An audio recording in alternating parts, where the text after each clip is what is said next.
उस समय मेरे स्कूल में छुट्टियां शुरू हो चुकी थी, तो मेरे घर वालों ने मुझे दादी की देखभाल के लिए गांव भेज दिया। मेरे दादाजी कुछ साल पहले ही गुजर गए थे। मेरी दादी और मेरे चाचा एक साथ रहते थे।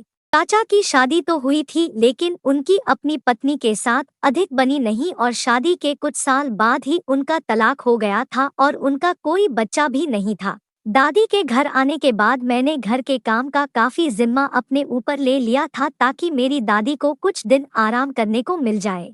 एक दिन रूम में मैं बेड पर लेटकर टीवी देख रही थी, तो चाचा भी मेरे पास आकर बैठ गए। मैं बेड पर पेट के बल लेटी हुई थी कि तभी अचानक मुझे अपने पीठ के पास किसी के छूने का एहसास हुआ। जब मैंने पलट कर देखा तो मेरे चाचा ने अपना हाथ मेरे पीठ के नीचे रखा हुआ था और कुछ अजीब तरीके से लगातार मेरे उस हिस्से को देख रहे थे।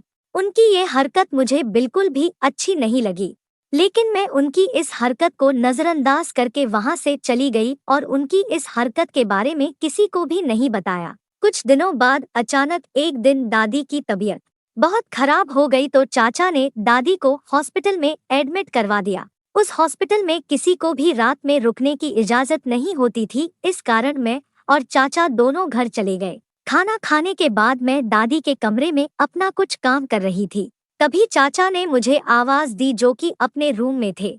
जब मैं उनके रूम में पहुंची तो वो बेड पर सोए हुए थे और इशारे से मुझे अपने बेड के पास बैठने को बोले। मैं बिना ज्यादा सोचे उनके बेड पर बैठ गई। तभी चाचा बोले कि जब से तुम आई हो घर के सारे काम कर रही हो, जिसके कारण मुझे काफी आराम हो गया है। अपने चाचा की इस बात पर मैं बोली कि मैं तो आप और दादी के देखभाल के लिए ही आई थी, तो इसमें कोई भी एहसान की बात नहीं है। इसके बाद चाचा अपने बेड से मेरी तरफ खिसक कर बोले कि मैं तुम्हारी चाची से तलाक के बाद काफी अकेला हो गया था। जब से तुम आई हो ऐसा लगता है कि ये एक घर है, वरना ये घर काटने को दौड़ता था। उनकी ये बातें मेरी समझ में नहीं आ रही थी और मैं अब उस रूम से जल्दी से निकलकर भागना चाहती थी। फिर उन्होंने कहा कि मुझे भी किसी के साथ की जरूरत महसूस होती है। मेरे भी कुछ जरूरतें हैं, जैसे कि सभी की होती है। उनकी बात सुनकर अब मुझे उनसे थोड़ा डर लगने लगा था। इससे पहले कि मैं कुछ बोल पाती, उन्होंने मेरे कमर पर हाथ फेरना शुरू कर दिया। अब मैं बहुत ही असहज महसूस कर रही थी। मेरे कुछ भी रिएक्शन ना करने की वजह से उनका हौसला और बढ़ गया और उन्होंने मेरे उभारों को टच करना शुरू कर दिया।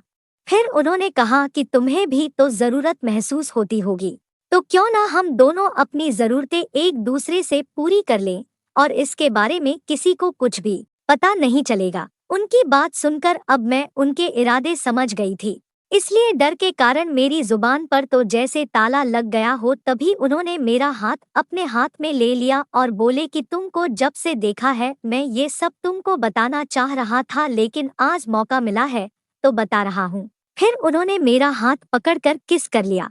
मैंने अपना हाथ पीछे खींचा और जोर जोर से रोने लगी। तब उन्होंने कहा, अरे तूने तो अभी से रोना शुरू कर दिया, जबकि मैंने तो अभी कुछ किया भी नहीं है। मैं उनके आगे हाथ जोड़कर उनसे ऐसा ना करने की भीख मांगने लगी। मैंने जल्दी से उठकर रूम से भागने की कोशिश की, तो चाचा ने जल्दी से दरवाजे पर लॉक लगा दिया और बोले कि मैं तो तुमसे अच्छे से पेश आ रहा था, लेकिन शायद तुम्हें मेरा अच्छे से पेश आना अच्छा नहीं लगा। अब मैं तुम्हें बताता हूँ कि कैसे पेश आया जाता है। उसके बाद मेरे चाचा ने मुझे पकड़कर बेड पर पटक दिया और मेरे ऊपर आ गए। डर के कारण मेरा दिल बैठा जा रहा था और मैं लगातार रोए जा रही थी। तब चाचा ने कहा कि रोना बंद कर और मेरा साथ दे, ऐसा करने से तुझे भी मजा आएगा। इतना कहते हुए उन्होंने मेरे साथ वो सब करना शुरू कर दिया जिसके बारे में मैं कभी सोच भी नहीं सकती थी, और मैं बस लगातार रोए जा रही थी। फिर उन्होंने मुझे पीठ के बल लेटा दिया और मेरे ऊपर लेट गए और बोले कि इसमें जो मजा है वो और किसी चीज में नहीं। और ऐसा कहने के बाद मेरे चेस्ट पर हाथ फेरने लगे और मुझे हर जगह काटना और चूमना शुरू कर दिया। अब मैं समझ गई थी कि मैं उन्हें ऐसा करने से नहीं रोक सकती। फिर उन्होंने मुझे पलटकर पेट के बल लेटा दिया। वो काफी जवान और ताकतवर थे, इसलिए मैं उनके आगे कुछ भी नहीं कर सकती थी। और कुछ समय के बाद मुझे जो दर्द अपने नीचे महसूस हुआ उसे मैं बयान भी नहीं कर सकती। इस दर्द के कारण मेरी आवाज तक बंद हो चुकी थी। इतना अधिक दर्द मैंने शायद ही कभी पहले पूरी जिंदगी में महसूस किया हो। अब तो मैं अपना होश खोने लगी थी और मेरे दिल में यही चल रहा था कि यह सब किसी तरह से जल्दी खत्म हो जाए।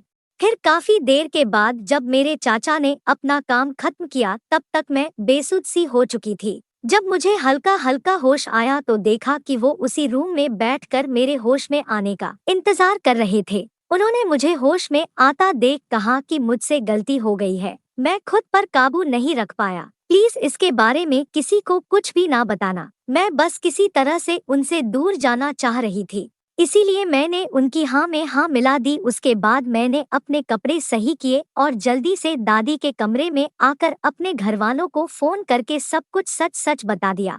कुछ घंटे में ही मेरे घर वाले पुलिस के साथ वहां आ गए और तब चाचा अपने कमरे में सो रहे थे। पुलिस ने मेरे बयान के आधार पर उन्हें पकड़ा और अपने साथ ले गए। मेरे घर वाले मेरे चाचा के इस कृत्य से बहुत ही अधिक शर्मिंदा और गमज़दा थे। उसके बाद मैं अपने घर वापस आ तो गई, लेकिन इस सदमे से उभरने में मुझे बहुत लंबा समय लग गया। दोस्तों, ये कहानी तो एक काल्पनिक कहानी है, लेकिन ये हमें बहुत सी सीख देती है कि आज के समय में जानबूझकर कभी भी अपने बच्चों को किसी अकेले व्यक्ति के पास रहने को कभी ना भेजें, भले ही वह आपका बहुत करीबी क्यों ना हो। और अगर ऐसा कोई भी हालात आ जाए तो अपनी सुरक्षा के लिए जो भी कर सकते हो उसे करने की कोशिश करनी चाहिए, ताकि आप और आपका परिवार हमेशा सुरक्षित रहे। दोस्तों, आपको यह कहानी अच्छी लगे तो कमेंट करके जरूर बताइएगा और ऐसे ही मजेदार कहानियाँ सुनने के लिए मेरे चैनल को सब्सक्राइब कर बेल आइकन को दबाना ना भूलें। धन्यवाद।